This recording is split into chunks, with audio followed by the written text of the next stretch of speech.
All right, so let's look at this question here. A patient recently started on phenytoin dilantin to control simple complex seizures is seen in the outpatient clinic.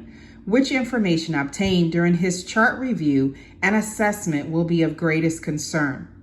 So we're looking at this question and you want to ground yourself in what are the keywords? What are they really asking me? So we know that we have a medication and we also know they're asking for the greatest concern. So that is a relationship between this drug and what would be greatest concern during a chart review. All right, so would A, the gums appear enlarged and inflamed be of greatest concern? Or B, the white blood cell count is 2,300 cubic millimeter. Would that be greatest concern? Would C, patient occasionally forgets to take the phenytoin until after lunch? Or D, the patient wants to renew his driver's license next month? Go ahead and pick your answer. Pause, pick your answer, state your rationale, write it down. Is this something you want to study? Did this question kind of puzzle you a little bit?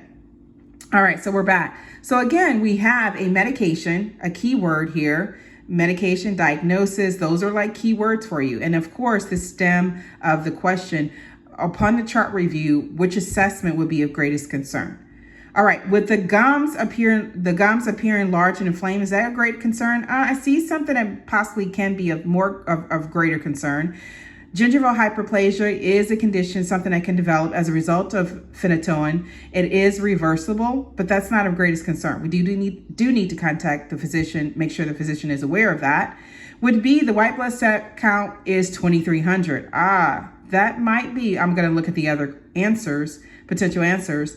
Patient occasionally forgets to take phenytoin after lunch. We definitely want to make sure they're taking their medication as instructed, because dilantin has a narrow therapeutic range, 10 to 20 mics per mil. So in order to get that, they have to be taking it consistently, but that's not of greatest concern.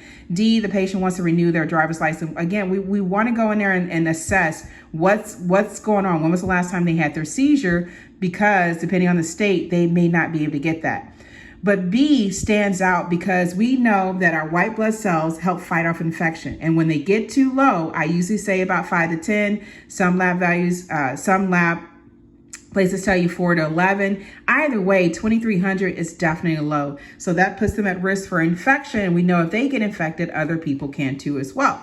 So we want to address that issue. And as you can see, B is the answer, gives you a little rationale. A, C, and D, there are some, you have the rationales of the wrong answer too as well. And it depends actually on the state of when the last time they actually had a seizure. So again, that is not a